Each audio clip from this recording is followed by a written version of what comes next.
On va essayer en 50 minutes à peu près de vous présenter un peu le travail qu'on a fait à partir d'une recherche qui s'appelle le Grand Entrepôt, et puis Manuel c'est sa thèse, donc il vous parlera de sa thèse. C'est-à-dire on s'est posé une question, on s'est dit, bon, il y a une espèce de grand mouvement généralisé, la logistique a pris une place très importante dans nos territoires, dans nos sociétés, et en fait on voit beaucoup de camions, beaucoup de porte-conteneurs, beaucoup de bateaux qui circulent, beaucoup de marchandises qui circulent, et on sait qu'il y a des pans entiers de nos activités traditionnelles industrielles qui ont été délocalisées. Donc moi je vais essayer de vous présenter en 20 minutes, j'ai dit, pour laisser du temps à Emmanuel, cette espèce de mondialisation, circulation, accélération. Donc tous les dessins, c'est Mélanie Fornet, ça, après on pourra en discuter, puisqu'on a décidé de travailler avec une dessinatrice, des géographes, qui cartographie et qui nous accompagne sur le terrain et qui dessine en fait, là on est au Panama, qui dessine en fait au fur et à mesure des terrains qu'on réalise. Quand on dit le mot terrain, ça veut dire qu'en fait, on part 15 jours, 3 semaines à un endroit et on prend le temps de rencontrer les gens, de discuter, de vivre au quotidien ce qu'ils vivent pour comprendre comment ça fonctionne. Donc les illustrations qui sont là, elles sont dans ce livre qui s'appelle La logistique et ses monstres. On s'est dit, bon voilà, on a une espèce de monde de carton, voilà, c'est un peu les images, et je ne dois pas bouger, et donc en fait on a réfléchi à partir de, je vais dire les choses un peu simplement, à partir des années 50, on crée dans des zones dans lesquelles en fait la main d'œuvre est moins chère, des zones franches d'exportation industrielle, dans lesquelles en fait on exporte, on délocalise une partie de l'activité industrielle pour bénéficier d'une main d'œuvre bon marché et en général à proximité des marchés. Les États-Unis ont délocalisé au Mexique, l'Europe a délocalisé d'abord en Europe de l'Est avant qu'elle rentre certains pays rentrent dans l'Union européenne, au Maghreb bien sûr. L'Angleterre a délocalisé toute une partie de son activité dans, d'ailleurs, les ex-pays coloniaux, toujours, c'est très lié à une histoire coloniale, pour pouvoir mener à bien des activités, notamment dans les secteurs traditionnels, du textile jusqu'aux secteurs les plus industriels.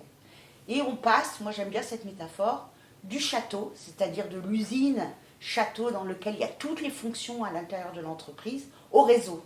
C'est-à-dire on garde, par exemple en France, que les compétences avec forte valeur ajoutée, l'innovation, le design, ça, par exemple pour la production automobile, et on délocalise la totalité des activités, et donc un certain nombre de pays deviennent des grands assembleurs de toutes ces pièces détachées qui sont fabriquées un peu partout dans le monde. Donc l'implication directe de ça, c'est qu'il faut de la logistique pour faire transporter toutes ces marchandises. Donc ça, on comprend bien que cette révolution logistique qui date des années 2000, en fait, elle est le résultat de ce besoin de faire circuler, puisqu'aujourd'hui, vous ne faites plus une voiture au même endroit. Vous avez le design, la conception qui a lieu en France, vous avez des sous-traitants en Espagne, vous avez des sous-traitants au Maroc qui assemblent le véhicule, et donc il y a bien un moment où il faut faire circuler toutes ces pièces détachées pour qu'elles soient assemblées quelque part et ensuite réexportées.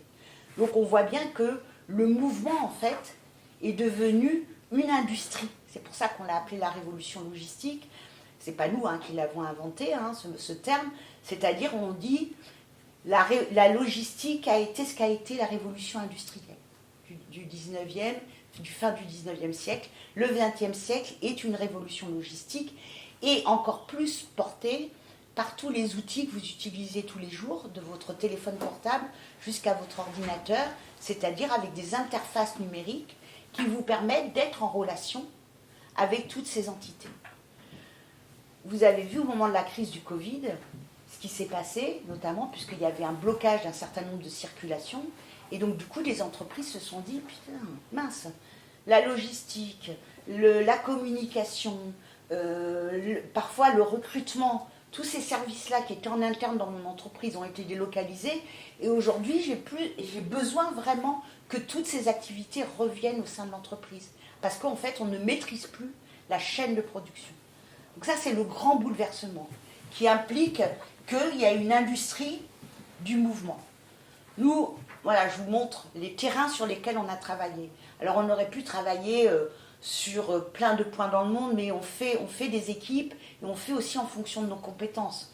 Parce que si on fait un terrain à Aqaba en Jordanie, le chercheur qui a travaillé sur Aqaba en Jordanie, il parle un arabe parfait. Vous voyez, il faut qu'on puisse s'intégrer en fait aussi sur les terrains sur lesquels on travaille. On n'a pas que choisi des lieux en fonction d'opportunités des personnes avec lesquelles on a travaillé, mais on a choisi des lieux dans lesquels aussi il y avait des vraies tensions. Et notamment, on a voulu avoir un point sur l'Amérique latine, donc on a travaillé sur le Panama. Ça, je laisserai Manuel plus vous raconter cette histoire-là. Mais on a voulu aussi travailler sur Iquique, qui est un port au Chili, parce que la Bolivie n'a pas d'accès à la mer. Et donc, du coup, le seul port de sortie, c'est Iquique. Mais quand on regarde cette carte qui est présentée comme on regarde souvent les cartes, alors que quand les Asiatiques dessinent les cartes, ils les dessinent autrement, vous voyez bien qu'Iquique, en fait, le lien direct, il est avec la Chine. Hein, et donc, s'est développé là énormément d'activités entre l'Asie et l'Amérique du Sud. Donc, voilà. Donc, juste quelques mots. Nous, on part de ce constat-là, que les frontières, les migrations, les zones sont des points en fait, d'achoppement et de transformation très importantes. Et ces zones franches qui sont en général en proximité des ports, qui ont un statut franc depuis l'époque grecque, zone franche, ça veut dire que pendant que la production est dans la zone, elle n'est pas imposée. C'est comme un duty free. À partir du moment où ça sort de la zone, il y a une taxe qui s'impose.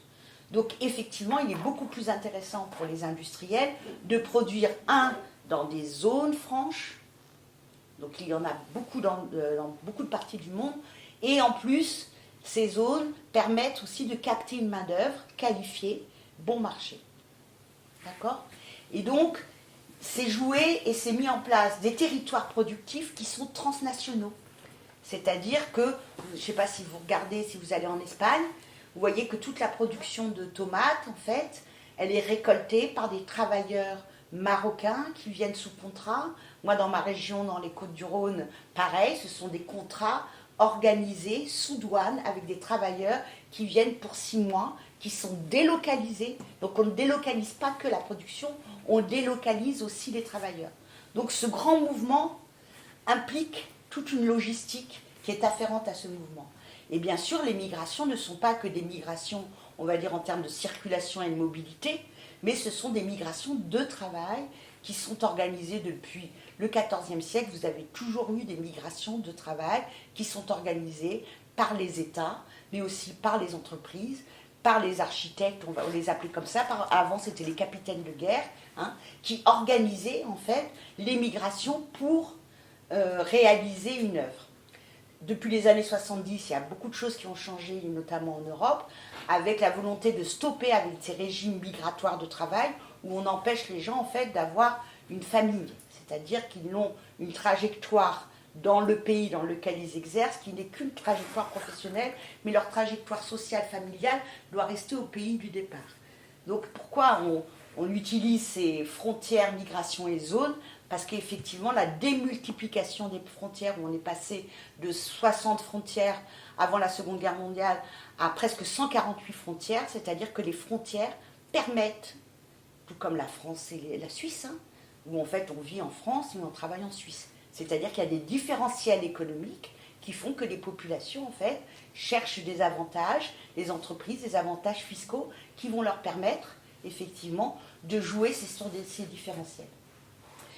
Donc le rôle des migrations est très important parce que, ça on en parlera sur le Panama, parce que vous avez eu beaucoup de grands ouvrages qui ont été réalisés par des migrations forcées de populations qui en fait sont venus construire par exemple le canal de Panama et qui sont ensuite restés. Hein. Donc vous avez dans la ville de Cologne une population qui vient des Barbades, des Chinois et qui sont ensuite restés et qui vivent en fait dans ces zones dans lesquelles l'État tourne un peu le dos. C'est des zones franches, défiscalisées, où il y a des régimes fiscaux un peu spécifiques. Et puis, bien sûr, il y a eu toute une restructuration des entreprises, hein, qui effectivement naviguent dans ces zones parce que ça leur permet de mener des activités transnationales et aussi de capter des marchés. Donc ça, il y a un déplacement très important, il y a des effets d'économie d'aller et de retour, mais ça, je reviendrai dessus. Tu me dis pour le temps. Alors là, l'idée, c'est de vous montrer du mouvement. Je vais continuer à parler. Donc ça, c'est les dessins de Mélanie. On est en Jordanie. Ce sont, on va dire, les ouvrières qui fabriquent toute une partie des textiles qui sont ensuite exportés vers les États-Unis, vers Israël, vers l'Europe.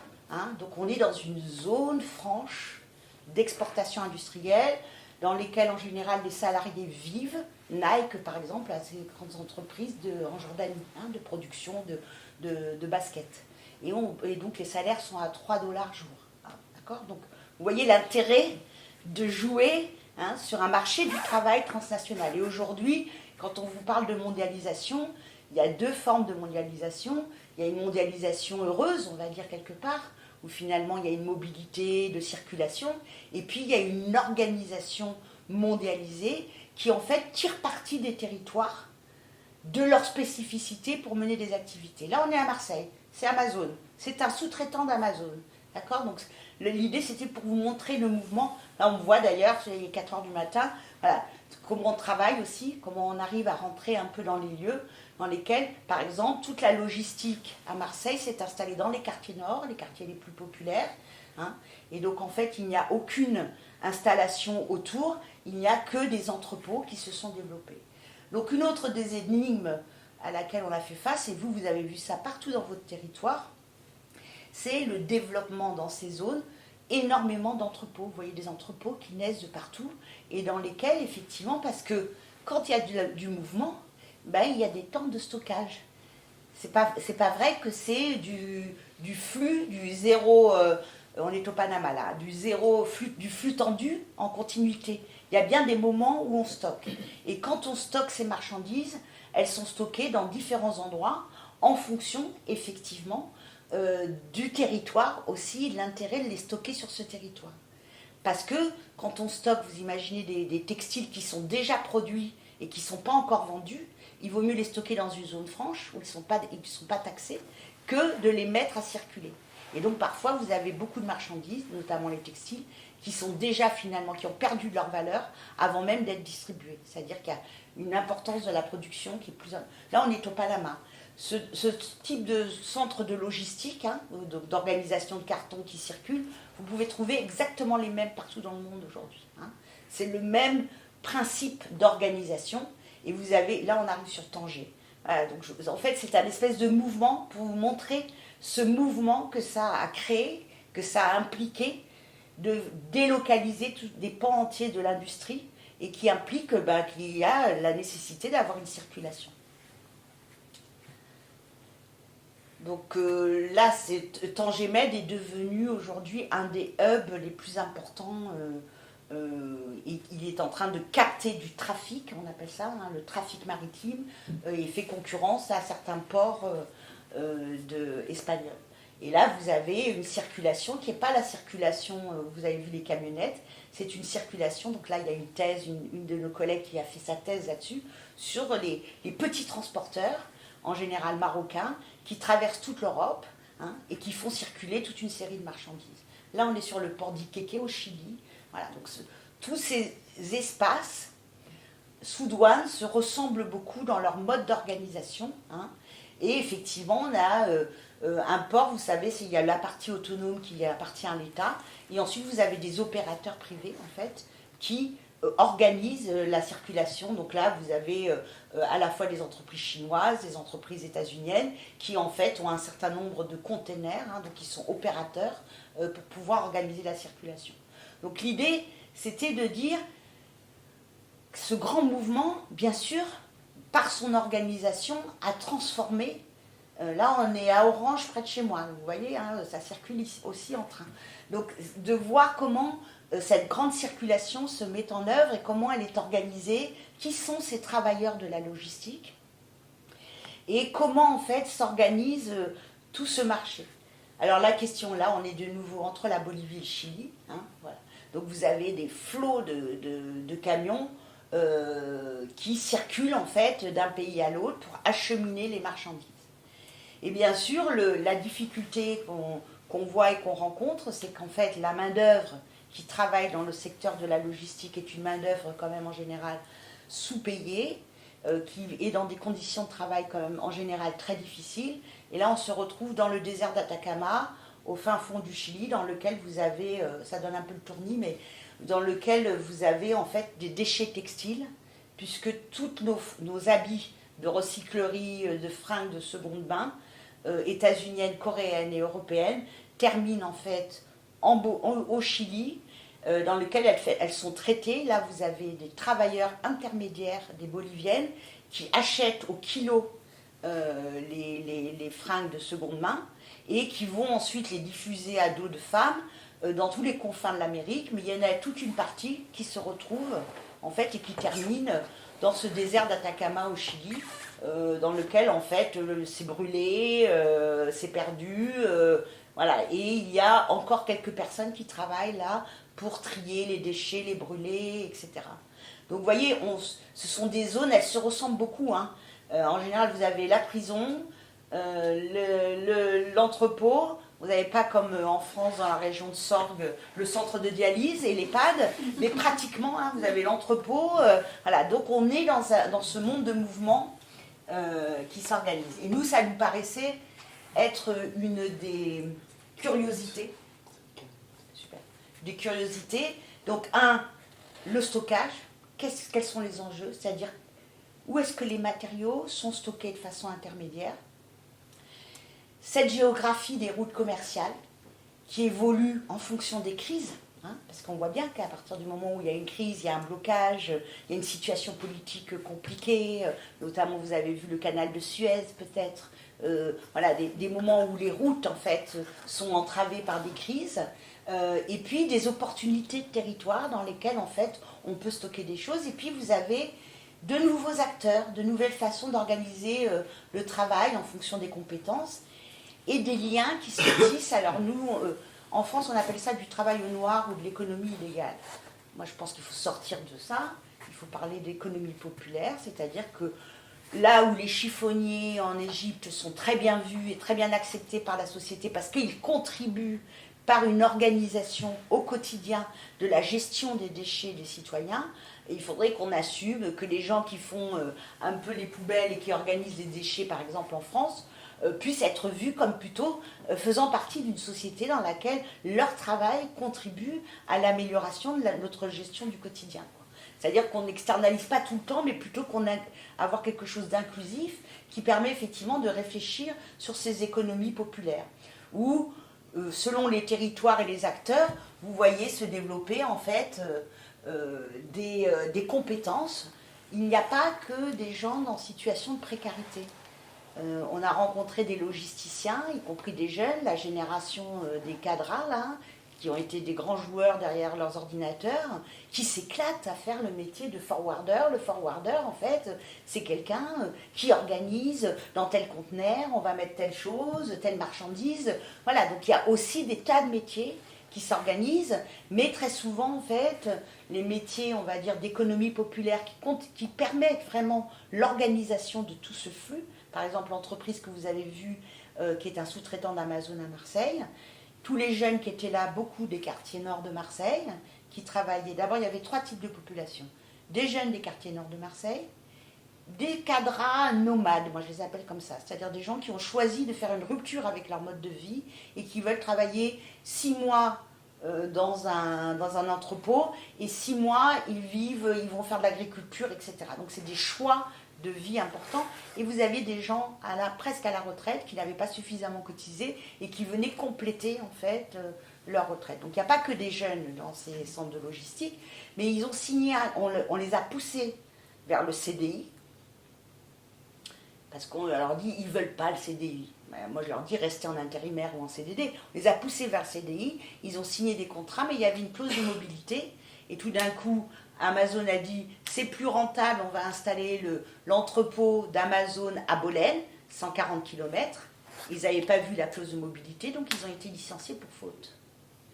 Donc vous voyez, C'est cette façon d'organiser ce travail sans prendre en compte en fait que cette population qui était là dans les quartiers nord, bah, finalement ça crée une activité. Il y a eu vraiment une volonté d'organiser une activité professionnelle tout à fait intéressante dans ces quartiers et de redonner un peu de vie au quartier. Bon, voilà. Là on est en Irlande. Irlande c'est le pays zone franche par excellence. Et donc avec le Brexit, c'est rejoué, pourquoi je vous parlais de frontières au début, c'est rejouer à nouveau un jeu sur les frontières et toutes les entreprises anglaises qui ne peuvent plus en fait pénétrer le marché européen de la même façon qu'elles le faisaient, installent leur site ou leur maison mère en Irlande du Sud pour pouvoir réintégrer l'Europe. Et donc vous avez des entreprises qui finalement se développent et l'Irlande du Sud est devenue la grande zone de stockage de l'Angleterre. Calais, qui est une ville où il y a des migrants, parce que vous avez entendu parler de la jungle, d'accord ? Donc la jungle a fermé, c'est devenu un parc pour oiseaux migrateurs, mais pour observer les oiseaux migrateurs, mais par contre vous avez un développement sur toute cette zone d'entrepôts. Et quand vous faites le point, donc moi depuis 3 ans je suis l'évolution des entrepôts à Calais, ce sont des entrepôts d'entreprises anglaises, ça leur permet en fait de défiscaliser des marchandises qui pénètrent le marché européen. Donc vous voyez, cette organisation, elle génère, donc là on est à Calais où du coup ils mettent des pierres partout à Calais pour empêcher l'installation de tentes, de campements. Là on est à nouveau au Chili. Donc ça, c'est les gros fardeaux de fringues vendus. Là, on est au Maroc. Voilà. Donc et les femmes boliviennes achètent des ballots comme ça, fringues d'enfants pour hiver, 100 kilos. Voilà, elles achètent et puis ensuite elles vont les vendre sur tous les confins de l'Amérique. Donc voilà où terminent nos fringues. Hein. Et voilà, par exemple, une zone de stockage de containers avec des marchandises dans le désert en Jordanie. Et la zone, en fait, est une zone franche. Donc, si vous voulez, tant qu'il n'y a pas de réintégration de la marchandise, il n'y a pas de fiscalité qui s'applique. Donc, c'est pour ça que nous, on s'est dit, le stockage, c'est intéressant. C'est-à-dire que là, en fait, cette révolution logistique a créé un mouvement généralisé. D'accord ? On a bien compris qu'il faut faire circuler tout ça. Mais il y a des temps de stockage. C'est pas vrai que c'est du flux tendu. Donc, il y a bien des endroits dans lesquels, en fait, les marchandises s'arrêtent. Et quand les marchandises s'arrêtent, il y a aussi les déchets qui s'arrêtent, mais c'est très ancien parce que quand vous lisez des textes, vous verrez que les caravansérails, les lieux dans lesquels les gens se rencontraient, les portes d'entrée des villes en France par exemple, il y avait des zones de stockage. Donc quand vous regardez les zones de stockage, ça a toujours joué un rôle très important, sauf qu'aujourd'hui, en fait, on veut bien les produits, mais on ne veut ni les stocker, voilà, ni les produire. Donc ça pose un certain nombre de difficultés. Vous voyez qu'il y a des pans entiers de l'activité qui s'en vont et pour un certain nombre de régions et de provinces, y compris en France, c'est des catastrophes en fait humaines, hein, parce que voilà. Donc on stocke dans beaucoup. Et juste pour terminer, pour laisser la parole à Manuel, il y a une activité d'aller et retour. C'est-à-dire qu'aujourd'hui, par exemple, concasser de la ferraille, là on est en Amérique centrale, on ne sait pas faire. Aux États-Unis.